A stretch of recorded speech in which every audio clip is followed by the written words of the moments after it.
ಸುರೇಶ್ ರೇವಣಸಿದ್ದಪ್ಪ ಮಾತ ಇವರಿಗೂ ಪರಮ ಪೂಜ್ಯರಿಂದ ಗೌರವ ಆಶೀರ್ವಾದ.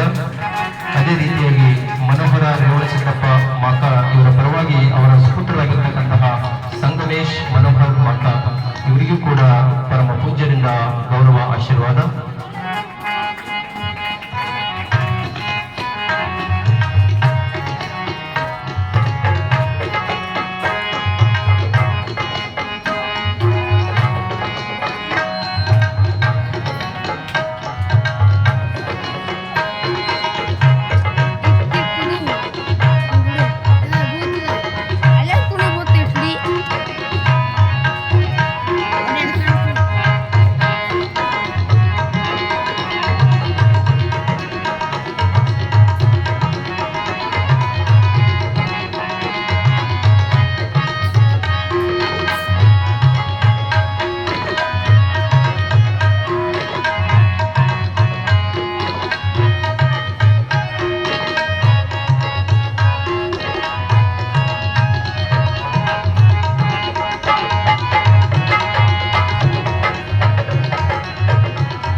ಶ್ರೀಯುತ ಅಂಬರೀಶ್ ರಾಯಚೂರು ಇವರಾದರೂ ಕೂಡ ವೇದಿಕೆಗೆ ಆಗಮಿಸಬೇಕು. ಪರಮ ಪೂಜ್ಯರಿಂದ ಅವರ ಆಶೀರ್ವಾದನ ಪಡೆದುಕೊಳ್ಳಬೇಕಾಗಿ ಕೇಳ್ಕೊತಾ ಇದ್ದಾರೆ.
ಈಗ ಪರಮ ಪೂಜ್ಯರಿಂದ ಆಶೀರ್ವಚನ ತಾವೆಲ್ಲರೂ ಶಾಂತ ರೀತಿಯಿಂದ ಕುಳಿತು ಕೇಳಬೇಕಾಗಿ ತಮ್ಮಲ್ಲಿ ಕೇಳ್ಕೊತಾ ಇದ್ದೇವೆ.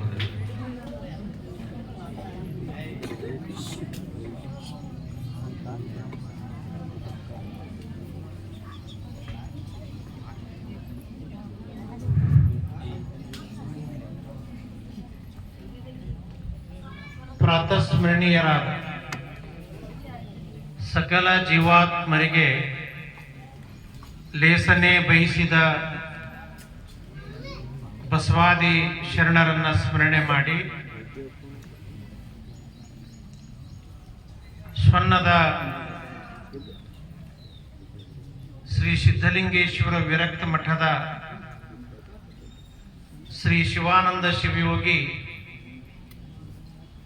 ಗ್ರಾಮೀಣ ಜನಕಲ್ಯಾಣ ಸಂಸ್ಥೆಯ ಆವರಣದಲ್ಲಿ ಎಲ್ಲ ಮಕ್ಕಳಿಗೆ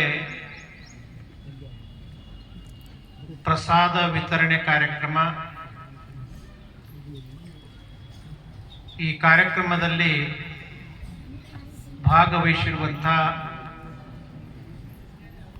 ಇವತ್ತಿನ ಮಾಕಾ ಬಂಧುಗಳೇ, ಗ್ರಾಮದ ಹಿರಿಯರೇ, ಸಂಸ್ಥೆಯ ನಿಮ್ಮೆಲ್ಲರಿಗೂ ಶರಣು ಶರಣಾರ್ಥಿಗಳು. ಈಗಾಗಲೇ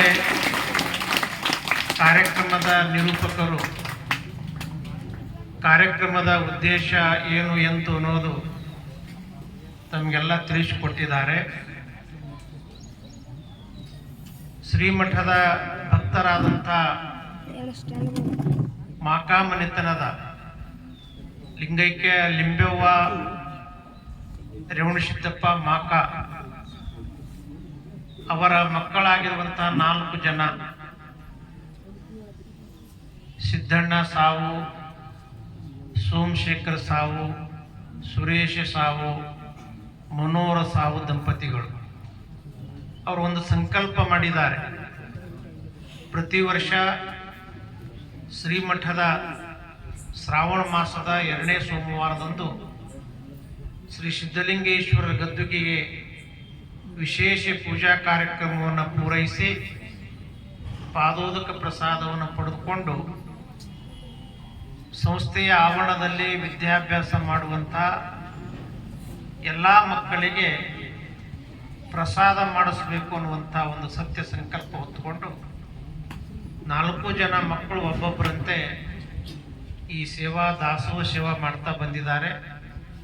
ಈ ಸಲದ ಸರತಿ ಬೆಂಗಳೂರಿನಲ್ಲಿ ವಾಸ ಮಾಡುವಂಥ ಶ್ರೀಮತಿ ಅನ್ನಪೂರ್ಣ ಸೋಮಶೇಖರ್ ಸಾವು ಅವರ ಒಂದು ಭಕ್ತಿ ಸೇವೆಯಲ್ಲಿ ಇವತ್ತಿನ ದಾಸೋಹ ನಡೀತಾ ಇದೆ. ಬರೀ ನಿಮಗೆಲ್ಲ ಪ್ರಸಾದ ಮಾಡೋದು ಅಷ್ಟೇ ಅಲ್ಲ, ಮಠದ ಅಭಿವೃದ್ಧಿ ಕೆಲಸದಲ್ಲಿಯೂ ಕೂಡ ಬಹಳಷ್ಟು ಧನಸಹಾಯ ಮಾಡುವುದರ ಮೂಲಕ ಭಕ್ತಿಯನ್ನ ಸಮರ್ಪಣೆ ಮಾಡ್ತಾ ಇದ್ದಾರೆ. ಮುಂಬರುವ ಜನವರಿ ತಿಂಗಳಲ್ಲಿ ಹಮ್ಮಿಕೊಂಡಿರುವಂತಹ ದೊಡ್ಡ ಪ್ರಮಾಣದ ಕಾರ್ಯಕ್ರಮ 23 ದಿವಸ ಜರುಗುತ್ತಾ ಇದೆ. ನಿಮ್ಮೆಲ್ಲರಿಗೂ ಪ್ರತಿದಿನ ದರ್ಶನ ಮಾಡುವುದಕ್ಕಾಗೇನೆ ಶ್ರೀ ಶಿವಾನಂದ ಶಿವಯೋಗಿ ಅಂತ ಈ ಸಂಸ್ಥೆ ಹೆಸರನ್ನು ಹೊತ್ತುಕೊಂಡಿದೆ. ಅಂತ ಶಿವಾನಂದ ಶಿವಯೋಗಿಗಳ ಒಂದು ಮೂರ್ತಿ ಅನಾವರಣ ಸಂಸ್ಥೆಯ ಈ ಹಾಸ್ಟೆಲ್ ಎದುರುಗಡೆ ಒಂದು ಶಿಲಾ ಮಂಟಪದಲ್ಲಿ ಸ್ಥಾಪನೆ ಮಾಡುವುದರ ಮೂಲಕ ನಿಮಗೂ ಮತ್ತು ಸಂಸ್ಥೆಗೆ ಬರುವಂಥ ಪಾಲಕರಿಗೆ ಒಂದು ದರ್ಶನ ಮಾಡುವಂಥ ಅನುಕೂಲ ಮಾಡಿಕೊಡಬೇಕು ಅಂತ ಸಂಸ್ಥೆ ಇದೊಂದು ಕಾರ್ಯಕ್ರಮವನ್ನು ಹಾಕಿಕೊಂಡಿದೆ. ನಿಮ್ಮೆಲ್ಲರಿಗೂ ಎದ್ದು ಕಾಣುವಂಥ ವಸತಿ ನಿಲಯ, ಆ ವಸತಿ ನಿಲಯದಲ್ಲಿ 500 ಮಕ್ಕಳು ವ್ಯವಸ್ಥಿತವಾಗಿ ವಾಸ ಮಾಡುವಂತಹದ್ದು.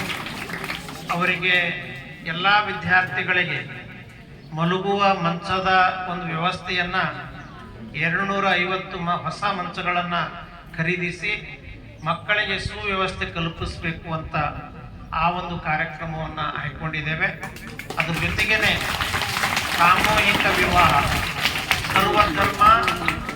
ಸರ್ವಧರ್ಮ ಜನರ ಒಂದು ಸಾಮೂಹಿಕ ಕಲ್ಯಾಣ ಮಹೋತ್ಸವ ಕಾರ್ಯಕ್ರಮ. ಬಹುಶಃ 100ಕ್ಕಿಂತಲೂ ಹೆಚ್ಚು ಮದುವೆಗಳು ಆಗುವಂಥ ಒಂದು ಅವಕಾಶ ಸಂಸ್ಥೆ ಕಲ್ಪಿಸಿಕೊಂಡಿದೆ. ಇದರ ಪೂರ್ವಭಾವಿಯಾಗಿ ಮಠದ ಮುಂದೆ 21 ದಿವಸ ಬಸವ ಪುರಾಣ ಕಾರ್ಯಕ್ರಮ ನಡೆಸಬೇಕು. ಬಸವ ಪುರಾಣ ಕೇಳಕ್ಕೆ ಬರುವಂಥ ಎಲ್ಲರಿಗೂ ಪ್ರತಿದಿನ ಒಂದು ತರಹದ ಸಿಹಿ ಅಡಿಗೆಯನ್ನು ಮಾಡುವುದರ ಮೂಲಕ ದಾಸೋಹ ಮಾಡುವಂಥ ಒಂದು ಕಾರ್ಯಕ್ರಮ. ಮಠದ ಹಿಂದಿನ ಗುರುಗಳಾಗಿರುವಂಥ ಸಿದ್ಧಲಿಂಗ ಶಿವಯೋಗಿಗಳ, ಶಿವಾನಂದ ಶಿವಯೋಗಿಗಳ, ಗುರುಸಿದ್ಧ ಸ್ವಾಮಿಗಳ ಒಂದು ಜೀವನ ಸಾಧನ ಕುರಿತು ಗ್ರಂಥ ಲೋಕಾರ್ಪಣೆ ಕಾರ್ಯಕ್ರಮ ಇತ್ಯಾದಿ ಕಾರ್ಯಕ್ರಮಗಳನ್ನು ಮಾಡುವುದರ ಜೊತೆಗೆ ವಿಶೇಷವಾಗಿ ನಮ್ಮ ಹಿಂದಿನ ಗುರುಗಳಾಗಿರುವಂಥ ಶಿವಾನಂದ ಶಿವಯೋಗಿಗಳು ಆಗಿನ ಕಾಲಕ್ಕೆ 200 ಚೀಲ ಗೋಧಿ ಮಾಲ್ಯ ಮಾಡಿಸಿ 63 ಮಂಟಪ ಕಾರ್ಯಕ್ರಮ ಮಾಡ್ತಾರೆ. ಇಡೀ ಕರ್ನಾಟಕದಲ್ಲಿ ಯಾವ ಮಠಮಾನ್ಯಗಳಲ್ಲಿ ಮಾಡದೇ ಇರುವಂಥ ಪ್ರತಿಯೊಬ್ಬ ಸ್ವಾಮಿಗಳಿಗೆ 2.5 kg ಬೆಳ್ಳಿ ಪೂಜಾ ಸಾಮಾನುಗಳನ್ನು ಕೊಡುವುದರ ಮೂಲಕ ಆಗಿನ ಕಾಲಕ್ಕೆ 1952 ನಾವು ಹುಟ್ಟಿರಲಿಲ್ಲ. ಆಗಿನ ಕಾಲಕ್ಕೆ ಮುಂಬೈಯಿಂದ ಜನರೇಟರ್ ತರಿಸಿ, ಲೈಟ್ ಇರಲಿಲ್ಲವಾಗ, ಮುಂಬೈಯಿಂದ ಜನರೇಟರ್ ತರಿಸಿ ಬೆಳಕು ಮಾಡಿ ಒಂದು ಅಪರೂಪದ ಕಾರ್ಯಕ್ರಮ ಅವತ್ತು ಮಾಡಿದರು. 2ನೇ ಬಾರಿಗೆ ಅದೇ ಕಾರ್ಯಕ್ರಮವನ್ನು ಈಗಿನ ಭಕ್ತಾದಿಗಳಿಗೆ ತೋರಿಸ್ಬೇಕು, ದರ್ಶನ ಮಾಡಬೇಕು ಅನ್ನುವಂಥ ಉದ್ದೇಶದಿಂದ 63 ಮಂಟಪ ಕಾರ್ಯಕ್ರಮ ಕೂಡ ನಾವು ಈ ಸಂಸ್ಥೆಯ ಆವರಣದಲ್ಲಿ ಇಟ್ಕೊಂಡಿದೆ. ಅದರ ಜೊತೆಗೇನೆ ಬೇರೆ ಬೇರೆ ಕ್ಷೇತ್ರಗಳಲ್ಲಿ ಸಾಧನೆ ಮಾಡಿರುವಂಥ ಸಾಧಕರಿಗೆ ಒಂದು ಗೌರವ ಸನ್ಮಾನ ಮಾಡುವಂಥ ಒಂದು ಅಪರೂಪದ ಕಾರ್ಯಕ್ರಮ. ನಮ್ಮ ಒಂದು 60 ವರ್ಷದ ನಿಮಿತ್ತವಾಗಿ 63 ಜನ ಸಾಧಕರಿಗೆ ಆ ಒಂದು ಕಾರ್ಯಕ್ರಮ ಇಟ್ಕೊಂಡಿದೆ. ಅಂದಾಜು 2 ಕೋಟಿಗಿಂತ ಹೆಚ್ಚು ಖರ್ಚಿನ ಈ ಅಪರೂಪದ ಕಾರ್ಯಕ್ರಮಕ್ಕೆ ಈಗಾಗಲೇ ಭಕ್ತಾದಿಗಳು ಸಹಾಯ ಹಸ್ತವನ್ನ ನಾವು ಬಯಸದನೆ ನೀಡುತ್ತಾ ಇದ್ದಾರೆ. ಆಶ್ಚರ್ಯದ ಸಂಗತಿ, ನೀನು ಬಿಟ್ಟು ಮೊನ್ನೆ ನಮ್ಮ ಸಂಸ್ಥೆಯಲ್ಲಿ LKGಯಿಂದ MSc ವರೆಗೂ ಶ್ರೀಮಠದ ಆಶ್ರಯದಲ್ಲಿ ಬೆಳೆದು ವಿದ್ಯಾಭ್ಯಾಸ ಮಾಡಿ ಜೀವನದೊಳಗೆ ಗುರಿಯನ್ನು ಇಟ್ಟುಕೊಂಡು ಸಾಧನೆ ಮಾಡುವಂಥ ಒಬ್ಬ ಶಿಕ್ಷಕ ನಿನ್ನೆ ಬಿಟ್ಟು ನಮಗೆ ಬಂದು ಹೇಳ್ದ, ಮುತ್ತೆಯವರ ಇಷ್ಟು ದೊಡ್ಡ ಕಾರ್ಯಕ್ರಮ ಮಾಡಕತ್ತಿದ್ದೀರಿ, ನಾನು 1 ತಿಂಗಳೊಳಗೆ ನಿಮ್ಮ ಕಾರ್ಯಕ್ರಮಕ್ಕಾಗಿ 51 ಲಕ್ಷ ರೂಪಾಯಿ ತಂದು ಕೊಡ್ತೀನಿ ಅನ್ನುವಂಥ ಭರವಸೆಯ ಮಾತನ್ನು ಹೇಳಿದ್ದಾರೆ. ನನಗೆ ಆಶ್ಚರ್ಯ ಆಯಿತು. 10,000 ಅಲ್ಲ, 50,000 ಅಲ್ಲ, 51 ಲಕ್ಷ ಹೆಂಗ್ ಕೊಡ್ತೇಪ್ಪ ಅಂತಂದಾಗ ಅದಕ್ಕೊಂದು ಉದಾಹರಣೆ ಹೇಳ, ಬಹಳ ಸರಳವಾದ ಉದಾಹರಣೆ ಹೇಳದ. ಈ ಮೂಲಕ ನಾನು ಸಂಗ್ರಹ ಮಾಡಿ ನನ್ನ ಸಂಕಲ್ಪದರೆ ನಿಮ್ಮ ಕಾರ್ಯಕ್ರಮಕ್ಕೆ ನಾನು ಅಣಿ ಮಾಡಿ ಕೊಡ್ತೀನಿ ಅನ್ನುವಂಥ ಒಂದು ಭರವಸೆಯ ಮಾತು.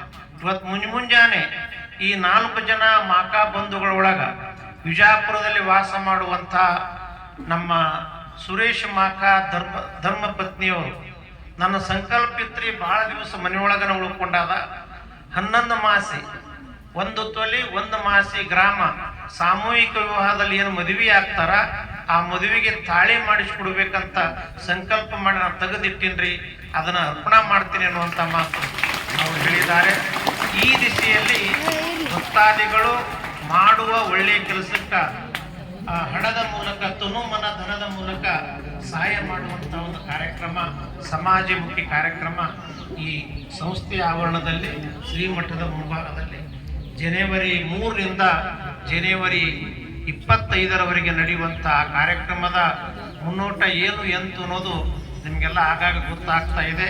ಇಂಥ ಎಲ್ಲ ಕಾರ್ಯಕ್ರಮಗಳಲ್ಲಿ ನಮ್ಮ ಮಾಕಾ ಬಂಧುಗಳು ಮುಂಚೂಣಿಯಲ್ಲಿದ್ದು ಸದಾ ಶ್ರೀಮಠದ ಅಭಿವೃದ್ಧಿಯಲ್ಲಿ, ಶ್ರೀಮಠದ ಸರ್ವ ಕಾರ್ಯಕ್ರಮಗಳಲ್ಲಿ ಭಾಗಿಯಾಗಿ ತಮ್ಮದೇ ಆಗಿರುವಂಥ ಸೇವೆಯನ್ನು ಸಮರ್ಪಣೆ ಮಾಡುವುದರ ಮೂಲಕ ಈ ಕಾರ್ಯಕ್ರಮಗಳು ಮಾಡ್ತಾ ಬಂದಿದ್ದಾರೆ. ಇವತ್ತಿನ ದಾಸೋಹ ಬಹಳ ಶ್ರದ್ಧೆಯಿಂದ ಬರೀ ಅಡಿಗೆ ಮಾಡಿಸೋದಲ್ಲ, ಅವರು ಅಡಿಗೆ ಆದಮೇಲೆ ನಿಮಗೆಲ್ಲ ಕೂಡಿಸಿ ಅವರೇ ಸ್ವತಃ ನಿಮಗೆ ಅಡಿಗೆ ಬಡಿಸೋದು, ಉಣಿಸೋದು ನೋಡಿದ್ರೆ ಇದೊಂದು ಅವರಲ್ಲಿರುವಂಥ ಭಕ್ತಿಯ ವಿಶೇಷ ಅನ್ನೋದು ನೀವ್ಯಾರು ಮರಿಬಾರದು ಅನ್ನುವಂಥ ಮಾತನ್ನು ಈ ಸಂದರ್ಭದಲ್ಲಿ ಹೇಳಿ, ಆ ಮಾತಾ ಬಂಧುಗಳಿಗೆ ಆ ಸಿದ್ಧಲಿಂಗೇಶ್ವರರ ಬಸವಾದಿ ಶರಣರ ಆಶೀರ್ವಾದ ಸದಾ ಇರಬೇಕು ಅಂತ ತಿಳ್ಕೊಂಡು ನೀವೆಲ್ಲರೂ ಪ್ರಸಾದ ಮಾಡುವಂಥ ಸಂದರ್ಭದಲ್ಲಿ ನೀವು ನೆನೆಯಬೇಕು, ದೇವರಲ್ಲಿ ಪ್ರಾರ್ಥನೆ ಮಾಡಬೇಕು ಅನ್ನುವಂಥ ಮಾತನ್ನು ಈ ಸಂದರ್ಭದಲ್ಲಿ ಹೇಳಿ, ಬಿಸಿಲು ಮಕ್ಕಳಿಗೆ ತೊಂದರೆ ಆಗ್ತದ. 2 ಕಡೆ ಪ್ರಸಾದ ವ್ಯವಸ್ಥೆ ಮಾಡಿದೆ, ಅಲ್ಲಿ ಹಾಸ್ಟೆಲ್ದಾಗೂ ಮಾಡಿದೆ, ಸಣ್ಣ ಮಕ್ಕಳಿಗೆ ಇಲ್ಲಿ ಕೂಡಿಸಿ ಪ್ರಸಾದ ಮಾಡಿಸುವಂಥ ಒಂದು ವ್ಯವಸ್ಥೆ ಮಾಡಿದೆ.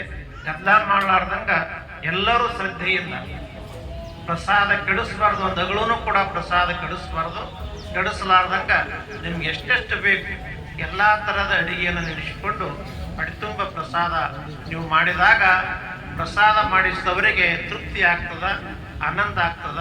ಅವ್ರ ಜೊತೆಗೆ ಇವತ್ತು ವಿಶೇಷವಾಗಿ ಕಲಬುರಗಿ ಮಾಕಾ ಬಂಧುಗಳು ಬಂದಿದ್ದಾರೆ, ರಾಯಚೂರಿನಿಂದ ಬಂದಿದ್ದಾರೆ. ಎಲ್ಲರಿಗೂ ಕೂಡ ಆ ಸಿದ್ಧಲಿಂಗೇಶ್ವರ ಒಂದು ಆಶೀರ್ವಾದ. ನಿನ್ನೆ ಪ್ರತಿದಿನ ಶ್ರೀಮಠದೊಳಗ ಭಜನಾ ಕಾರ್ಯಕ್ರಮ ನಡೀತದ, ಆ ಭಜನಾ ಸಂಘದವರಿಗೂ ಕೂಡ ಮಾಕಾ ಬಂಧುಗಳು ಆಮಂತ್ರಣ ಕೊಟ್ಟಿದ್ದರು, ಅವರು ಕೂಡ ಪ್ರಸಾದ ಮಾಡುವಲ್ಲಿ ಭಾಗಿಯಾಗಿದ್ದಾರೆ. ಎಲ್ಲರಿಗೂ ಒಳ್ಳೆಯದಾಗಲಿ ಅಂತ ತಿಳ್ಕೊಂಡು ಆಶಿಸಿ ನನ್ನ ಮಾತಿಗೆ ವಿರಾಮ.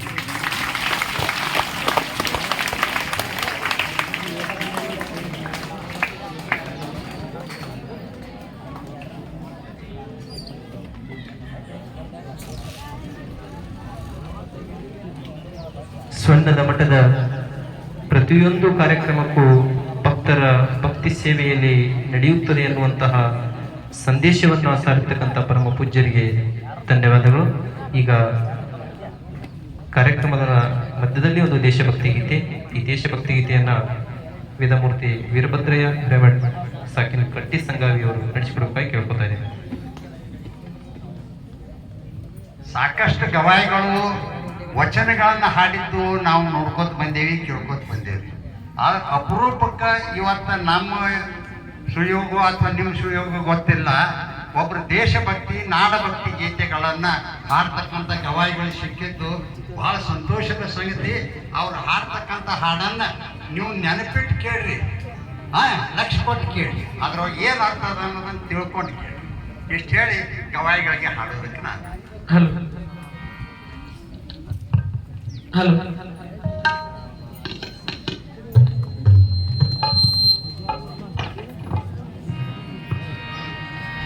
ಇಲ್ಲಿ ಸತ್ಯ ಅಹಿಂಸೆ ಧರ್ಮ ವಿಚಾರ ಮಾಡುವ ಭಕ್ತಿಯ ಭಜನ, ಮಾಡುವ ಭಕ್ತಿಯ ಭಜನ. ಮರಕೊಂಬೆ ಕೊಂಬೆಯಲ್ಲಿ ಪಂಚಮ ಸ್ವರದಿ ಹಾಡುವ ಕೋಗಿಲೆ ಗಾನ. ಮರಕೊಂಬೆ ಕೊಂಬೆಯಲ್ಲಿ ಪಂಚಮ ಸ್ವರದಿ ಹಾಡುವ ಕೋಗಿಲೆ ಗಾನ. ಇದು ಭಾರತ ದೇಶದ ಕವನ, ನಮ್ಮ ಭಾರತ ದೇಶದ ಕವನ. ಇಲ್ಲಿ ಸತ್ಯ ಅಹಿಂಸೆ ಧರ್ಮ ವಿಚಾರ ಮಾಡುವ ಭಕ್ತಿಯ ಭಜನ. ಇಲ್ಲಿ ಸತ್ಯ ಅಹಿಂಸೆ ಧರ್ಮ ವಿಚಾರ ಮಾಡುವ ಭಕ್ತಿಯ ಭಜನ, ಮಾಡುವ ಭಕ್ತಿಯ ಭಜನ. ಮರಕೊಂಬೆ ಕೊಂಬೆಯಲ್ಲಿ ಪಂಚಮ ಸ್ವರದಿ ಹಾಡುವ ಕೋಗಿಲೆ ಗಾನ. ಇದು ಭಾರತ ದೇಶದ ಕವನ, ನಮ್ಮ ಭಾರತ ದೇಶದ ಕವನ.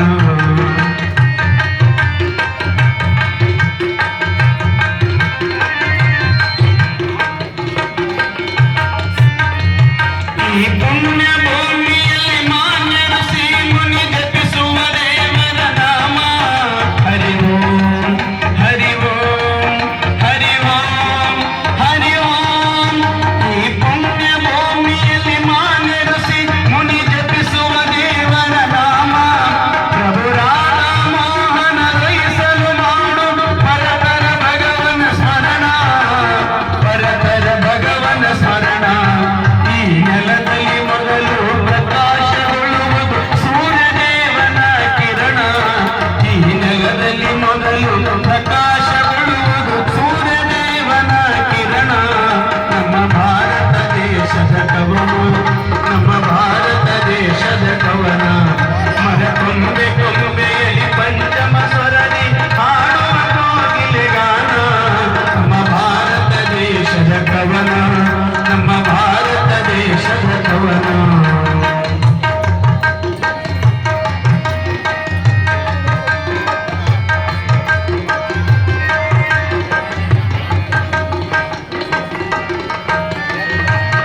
ಇದು ಗಂಗಾ ಯಮುನಾ ಕಾವೇರಿ ಕೃಷ್ಣ ಹರಿದ ಪವಿತ್ರ ಮಣ್ಣು.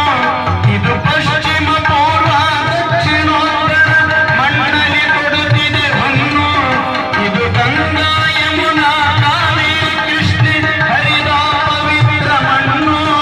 ಇದು ಪಶ್ಚಿಮ ಪೂರ್ವ ದಕ್ಷಿಣೋತ್ತರ ಮಣ್ಣಲ್ಲಿ ಕೊಡುತ್ತಿದೆ ಹೊನ್ನು, ಮಣ್ಣಲ್ಲಿ ಕೊಡುತ್ತಿದೆ ಹೊನ್ನು. ಏಳೇಳು ಜನ್ಮದ ಪಾಪವು ತೊಳೆಯುವುದು ಮಾಡಿದರೆ ಇಲ್ಲಿ ಸ್ನಾನ. ಏಳೇಳು ಜನ್ಮದ ಪಾಪವು ತೊಳೆಯುವುದು ಮಾಡಿದರೆ ಇಲ್ಲಿ ಸ್ನಾನ. ಇದು ಭಾರತ ದೇಶದ ಕವನ, ನಮ್ಮ ಭಾರತ ದೇಶದ ಕವನ.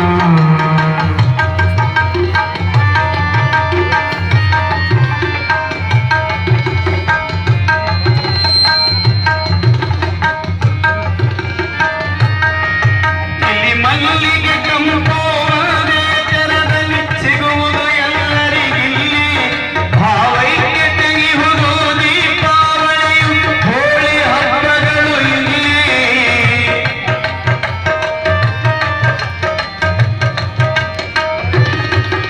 ಈ ಮಲ್ಲಿಗೆ ಕಂಪೋವದೆ ಚರದಲ್ಲಿ ಸಿಗುವುದು ಎಲ್ಲರಿಗಿಲ್ಲಿ.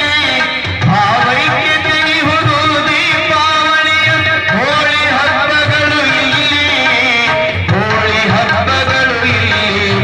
ಈ ವಿಶಾಲ ಭಾರತ ಅನೇಕ ಮತಗಳು ಸೋಸಿವೆ ಐಕ್ಯತೆಯನ್ನ.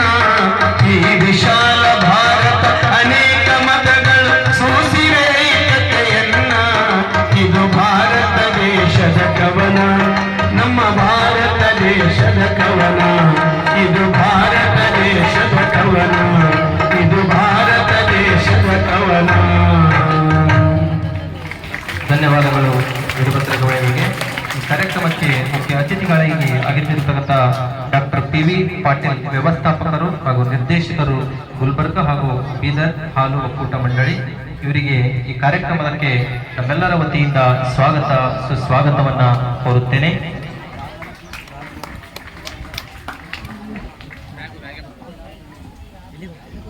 ಎಷ್ಟೊತ್ತಿನವರೆಗೆ ನಂದಿನಿ ಹಾಗೆ ಸಾಹೇಬರು ಬರ್ತಾರ ಅಂತ ಹೇಳಿದ್ನಲ್ಲ, ಅವ್ರಿಗೆ ಬಂದ್ರು, ಅವ್ರಿಗೆ ಚಪ್ಪಾಳಿ ತಟ್ಟೋದ್ರ ಮೂಲಕ ಸ್ವಾಗತ.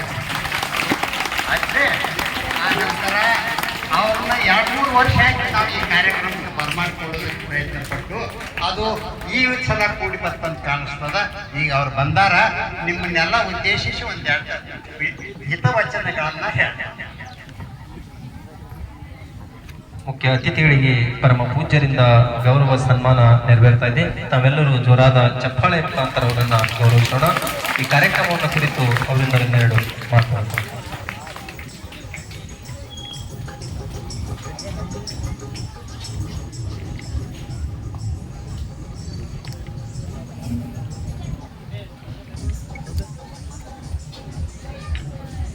ಎಲ್ರಿಗೂ ನಮಸ್ಕಾರ.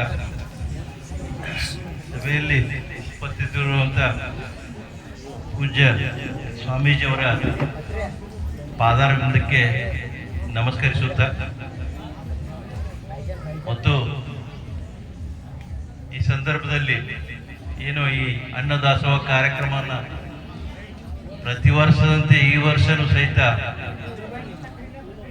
ಮಾಡುತ್ತಿರುವ ನಮ್ಮ ಹಿರಿಯರು, ಆತ್ಮೀಯರು ಮತ್ತು ಸಹೋದ್ಯೋಗ ಮಿತ್ರರಾದಂಥ ಮಾಕಾರವರ ಎಲ್ಲ ಕುಟುಂಬ ವರ್ಗದವ್ರೆ ಮತ್ತು ಎಲ್ಲ ಈ ಶಾಲೆಯ ಮುದ್ದು ವಿದ್ಯಾರ್ಥಿನಿಯರೇ, ಬಹುಶಃ ತಮಗೆ ನಾನು ಕಾಸಿದೆ ಅಂತ ನನ್ನ ಅರ್ಥ. ಅದಕ್ಕೆ ದಯವಿಟ್ಟು ಸ್ವಾಮೀಜಿಯವ್ರ ಹತ್ರ ತಮ್ಮೆಲ್ಲರ ಹತ್ರ ಮೊದಲಾಗಿ ಕ್ಷಮೆಯನ್ನ ಯಾಚಿಸ್ತೀನಿ. ಸೊ ಪ್ರತಿ ವರ್ಷ ನನಗೆ ಮಾಕ ಅವರು ಅಂದರೆ ನಾವು ಅವ್ರ ಜೊತೆ ಸೇರಿ ಒಂದು 20-25 ವರ್ಷ ಬಿಜಾಪುರ ಹಾಲು ಒಕ್ಕೂಟದಲ್ಲಿ ಕಾರ್ಯನಿರ್ವಹಿಸಿದ್ವಿ. ಅವರೆಲ್ಲ ನಮಗೆ ಮಾರ್ಗದರ್ಶಕರಾಗಿ, ಹಿತೈಷಿಗಳಾಗಿ, ಬಂಧುಗಳಾಗಿ ನಮಗೆ ಸಾಕಷ್ಟು ವಿಚಾರಗಳನ್ನು ಅವರಿಂದ ಪಡ್ಕೊಂಡಿದ್ದೀವಿ. ಸೊ ಅವ್ರು ಮೊದಲಿಂದಲೂ ಸಹಿತ ಆಧ್ಯಾತ್ಮದಲ್ಲಿ ಬಹಳಷ್ಟು ಒಲವು. ಅವ್ರ ಕುಟುಂಬ, ಆ ಕುಟುಂಬದ ಎಲ್ಲ ಸದಸ್ಯರು ಸಹಿತ ಈ ಒಂದು ದೇವರ ಕಾರ್ಯಗಳಲ್ಲಿ ಅವರು ಸದಾ ಭಾಗಿಯಾಗುವಂತ ಒಂದು ಕುಟುಂಬ. ಆ ಸಂಪ್ರದಾಯನ ಇವತ್ತು ಅವರು ನಿವೃತ್ತಿಯಾಗಿ ಒಂದು 20 ವರ್ಷ ಆಗಿರ್ಬೇಕನ್ಸುತ್ತೆ ನನ್ನ ಅಂದಾಜು. ಸೊ ಅದನ್ನು ಇವತ್ತರೆಗೂ ಇಂಥ ಇಳಿ ವಯಸ್ಸಿನಲ್ಲಿಯೂ ಸಹಿತ ಕಾರ್ಯವನ್ನ ನೆರವೇರಿಸಿದ್ದಾರೆ ಅಂತಂದ್ರೆ ನಿಜಕ್ಕೂ ಇವರು ದೇವರ ಮೆಚ್ಚುವಂತ ಕೆಲಸ ಅಂತ ಇದಕ್ಕಂತಾರೆ. ಇಂಥ ಒಂದು ದಾನಿಗಳು, ಈ ಒಂದು ಕಾರ್ಯ ಇದು ನಿರಂತರವಾಗಿ ನಡಿಬೇಕು. ಅನ್ನದಾಸೋಹ ಅಂದ್ರೆ ಸಣ್ಣದ ಕೆಲಸ ಅಲ್ಲ, ಅದು ದೊಡ್ಡ ಕೆಲಸ. ನಮ್ಮ ಹತ್ರ ಎಷ್ಟೇ ಇರುತ್ತೆ, ಬಟ್ ಕೊಡುವಂತ ಮನಸ್ಸಿರೋದಿಲ್ಲ. ಎಷ್ಟೋ ಜನರ ಹತ್ರ ಕೋಟ್ಯಾಂತರ ರೂಪಾಯಿ ಇರುತ್ತೆ, ಕೊಡು ಮನಸ್ಸಿರೋದಿಲ್ಲ. ಬಟ್ ನಮ್ಗೆ ಎಷ್ಟೇ ಇರ್ಲಿ ಇದ್ದದ್ರಲ್ಲೇನೆ ಒಂದಿಷ್ಟು ಕೊಡೋಣ ಅಂತ ಏನು ಮನೋಭಾವನೆ ಇರ್ತೈತಲ್ಲ, ಅದು ದೊಡ್ಡದು. ಸೊ ಈ ಸಂದರ್ಭದಲ್ಲಿ ನಿಮ್ಮೆಲ್ಲ ಮುದ್ದು ಮಕ್ಕಳ ಒಂದು ಪರವಾಗಿ, ಸ್ವಾಮೀಜಿಯವರ ಪರವಾಗಿ ಆ ಕುಟುಂಬಕ್ಕೆ ಅಭಿನಂದನೆಗಳನ್ನು ಸಲ್ಲಿಸಲಿಕ್ಕೆ ನಾನು ಬಹಳಷ್ಟು ಇಚ್ಛೆ ಪಡ್ತೀನಿ. ಜೊತೆಯಾಗಿ ಸ್ವಾಮೀಜಿಯವರ ಏನು ಒಂದು ಬಂದ ನಂತರ ಇಲ್ಲಿ ಪಾದಾರ್ಪಣೆ ಮಾಡಿದಂತ ಒಂದು ಸ್ವಾಮೀಜಿಯವರ ಒಂದು ಪಾದ ಸ್ಪರ್ಶದಿಂದ ಸಾಕಷ್ಟು ಇಲ್ಲಿ ಶಿಕ್ಷಣಕ್ಕೆ ಮಹತ್ವವನ್ನು ಕೊಟ್ಟಿದ್ದಾರೆ. ಈ ಶಿಕ್ಷಣ ಸಂಸ್ಥೆಯೂ ಸಹಿತ ಶಿಕ್ಷಣ ಸಂಸ್ಥೆ ಕಣ್ಣು ನೋಡಿದ್ರೆ ಗೊತ್ತಾಗುತ್ತೆ ಇದರಲ್ಲಿ ಏನೋ ಒಂದು ಶಕ್ತಿ ಇದೆ ಅಂತ. ಒಂದು ಸಣ್ಣ ಕ್ಲಾಸ್ ಅಂದ್ರೆ ಒಂದು ಸಣ್ಣ ಹಳ್ಳಿ ಇರ್ಬೋದು, ಬಟ್ ಆ ಶಿಕ್ಷಣ ಸಂಸ್ಥೆ ಮಾತ್ರ ಬಹಳ ಚೆನ್ನಾಗಿ ಬೆಳೆಸಿದ್ದಾರೆ ಸ್ವಾಮೀಜಿಯವರು. ಅವರಿಗೂ ಸಹಿತ ನಮ್ಮ ಒಂದು ವೈಯಕ್ತಿಕವಾಗಿ ಮತ್ತು ನಿಮ್ಮೆಲ್ಲರ ಪರವಾಗಿ ಅವರಿಗೂ ಸಹಿತ ಅಭಿನಂದನೆಗಳನ್ನ ಸಲ್ಲಿಸಲಿಕ್ಕೆ ಇಚ್ಛೆ ಪಡ್ತೀನಿ. ಅದೇ ರೀತಿಯಾಗಿ ನಮಗೂ ಸಹಿತ ಮುದ್ದು ವಿದ್ಯಾರ್ಥಿನಿಯರಿಗೆ ಈ ಸಂದರ್ಭದಲ್ಲಿ ಹೇಳ್ಬೇಕಂದ್ರೆ, ಇವತ್ತು ಈ ಕಾಂಪಿಟೇಟಿವ್ ಯುಗ ಇದು. ಇಲ್ಲಿ ಓದ್ಲಿಕ್ಕೆ, ಡಿಗ್ರಿ ಮಾಡ್ಲಿಕ್ಕೆ ಎಲ್ಲ ಅವಕಾಶಗಳಿದ್ದಾವೆ. ಆದ್ರೆ ಆ ಡಿಗ್ರಿ ಮಾಡಿದಂತ ಕೆಲಸ ಸಿಗೋದು ಬಹಳ ಕಷ್ಟ ಇದೆ. ಸೊ ಕಷ್ಟದ ಕೆಲಸನ ಸರಿಯಾಗಿ ನಾವು ನಿಭಾಯಿಸ್ಬೇಕಂದ್ರೆ ಸ್ವಂತ ಉದ್ಯೋಗಕ್ಕೂ ಸಹಿತ ನಾವು ಮಾಡಿ ನಾವು ಜೀವನವನ್ನ ರೂಪಿಸ್ಕೊಳ್ಬಹುದು ಅಂತ ಒಂದು ಸದುದ್ದೇಶದಿಂದ ಇವತ್ತು ನೀವೆಲ್ಲರೂ ಬೆಳಿಬೇಕು. ಜೊತೆಗೆ ಆ ಶಿಕ್ಷಣದ ಜೊತೆಗೆ ಇವತ್ತು ಶಿಕ್ಷಣನ ಚೆನ್ನಾಗಿ ಕೊಡ್ಲಿಕ್ಕೆ ಸಾಕಷ್ಟು ಖರ್ಚು ಮಾಡ್ತಾ ಇದ್ದೀವಿ. ಬಟ್ ಇಂಥ ಒಂದು ಸ್ವಾಮೀಜಿಯವರ ನೇತೃತ್ವದಲ್ಲಿ ಈ ಶಾಲೆಗಳನ್ನ ತೆಗೆದಾಗ ಇಲ್ಲಿ ಏನಾಗುತ್ತೆ, ಫೀ ಸ್ಟ್ರಕ್ಚರ್ ಬಹಳ ಕಡಿಮೆ ಇರುತ್ತೆ. ಇವತ್ತು ನಾವೆಲ್ಲ ನೋಡ್ತೀವಿ ಪ್ರೈವೇಟ್ನಲ್ಲಿ 1 ಲಕ್ಷ 2 ಲಕ್ಷ LKG ಕೊಡುವಂತ ಪರಿಸ್ಥಿತಿ ನಿರ್ಮಾಣ ಆಗಿದೆ. ಅಷ್ಟೆಲ್ಲ ಕಷ್ಟಪಟ್ಟು ಆ ತಂದೆ ತಾಯಿಗಳಿಗೆ ಕಷ್ಟ ಕೊಟ್ಟು ಎಜುಕೇಶನ್ ಮಾಡಿ ಡಿಗ್ರಿ ಆದ ನಂತರ ಅದೇ ತಂದೆ ತಾಯಿನ ನಾವು ಮರಿತೀವಲ್ಲ, ಅದು ಬಹಳಷ್ಟು ನೋವಿನ ಸಂಗತಿ. ದಯವಿಟ್ಟು ಶಿಕ್ಷಣ ಪಡೆದ ನಂತರ ನೀವು ವಿದ್ಯಾರ್ಥಿ ಜೀವನ ಮುಗಿದ ನಂತರ ನೀವೇನೊಂದು ಉದ್ಯೋಗ ಮಾಡಲಿಕ್ಕೆ ಪ್ರಾರಂಭ ಮಾಡ್ತೀರಿ, ಅವಾಗ ನಮಗೆ ಯಾರ್ಯಾರು ಸಹಾಯ ಮಾಡಿದ್ದಾರೆ, ಮುಖ್ಯವಾಗಿ ತಂದೆ ತಾಯಿಗಳನ್ನ ನೋಡುವಂತ ಆದ್ರೆ ಅದೇ ಒಂದು ಸಾರ್ಥಕ ಬದುಕು, ಒಂದು ಸಾರ್ಥಕ ಶಿಕ್ಷಣ ಅಂತ ಹೇಳ್ತಾ ಈ ಸಂದರ್ಭದಲ್ಲಿ ಮಾತನಾಡೋ ಅವಕಾಶ ಕೊಟ್ಟಂತ ಸ್ವಾಮೀಜಿಯವರಿಗೂ ಮತ್ತೆ ನಿಮ್ಗೆಲ್ರಿಗೂ ವಿಶೇಷವಾಗಿ ಮತ್ತೆ ನಮ್ಮ ಮಾಕ ಅವರ ಕುಟುಂಬ ವರ್ಗದವರಿಗೂ ಸಹಿತ ಅಭಿನಂದನೆ ಸಲ್ಲಿಸಿ ನಾನು 2 ಮಾತುಗಳನ್ನು ಮುಗಿಸುತ್ತೇನೆ. ಜೈ ಹಿಂದ್, ಜೈ ಸರ್ಕಾರ.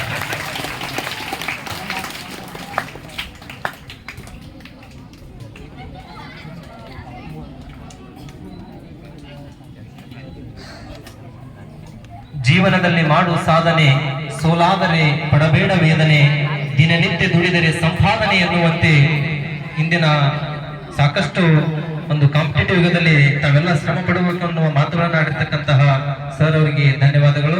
ಇಲ್ಲಿವರೆಗೆ ಸಂಗೀತ ಸೇವೆಯನ್ನ ಸಲ್ಲಿಸಿರ್ತಕ್ಕಂತಹ ಶ್ರೀ ವೀರಭದ್ರಯ್ಯ ಪಿರಮಿಡ್ ಸಾಕಿನ ಕಟ್ಟಿ ಸಂಘ ಇವರಾದರೂ ಕೂಡ ವೇದಿಕೆಯಾಗಿರಿಸಿ ಪರಮ ಪೂಜ್ಯರಿಂದ ಗೌರವ ಸನ್ಮಾನವನ್ನ ಸ್ವೀಕಾರ ಮಾಡಿಕೊಳ್ಬೇಕು.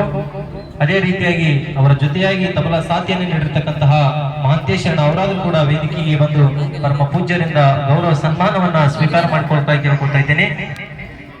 ಪ್ರಾಥಮಿಕ ವಿದ್ಯಾರ್ಥಿಗಳು ಸಾಲಾಗಿ ಕೂತ್ಕೋಬೇಕು. ಪ್ರೌಢ ಮತ್ತು ಕಾಲೇಜಿನ ವಿದ್ಯಾರ್ಥಿಗಳಿಗೆ ಅಲ್ಲಿ ಒಳಗಡೆ ಊಟದ ವ್ಯವಸ್ಥೆಯನ್ನ ಮಾಡಿಕೊಡಲಾಗಿದೆ. ಪ್ರಾಥಮಿಕ ವಿದ್ಯಾರ್ಥಿಗಳು ಮಾತ್ರ ಇಲ್ಲಿ ಕೂತ್ಕೋಬೇಕು.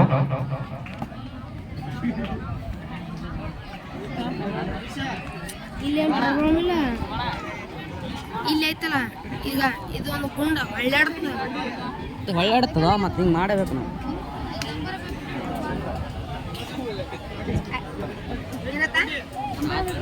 ವಿದ್ಯಾರ್ಥಿನಿಯರಿಗೆ ನಿಮಗೆ ಊಟದ ವ್ಯವಸ್ಥೆ ಇಲ್ಲಿ ಹೊರಗಡೆ ಮಾಡಿದೆ ಮತ್ತು ವಿದ್ಯಾರ್ಥಿನಿಯರು ಅಲ್ಲಿ ಒಳಗಡೆ ಸಾಲಾಗಿ ಹೋಗಿ ಶಾಂತ ರೀತಿಯಿಂದ ಪ್ರಸಾದವನ್ನ ಸ್ವೀಕಾರ ಮಾಡಬೇಕು. ಯಾರು ಗದ್ದಲ ಮಾಡಬಾರದು.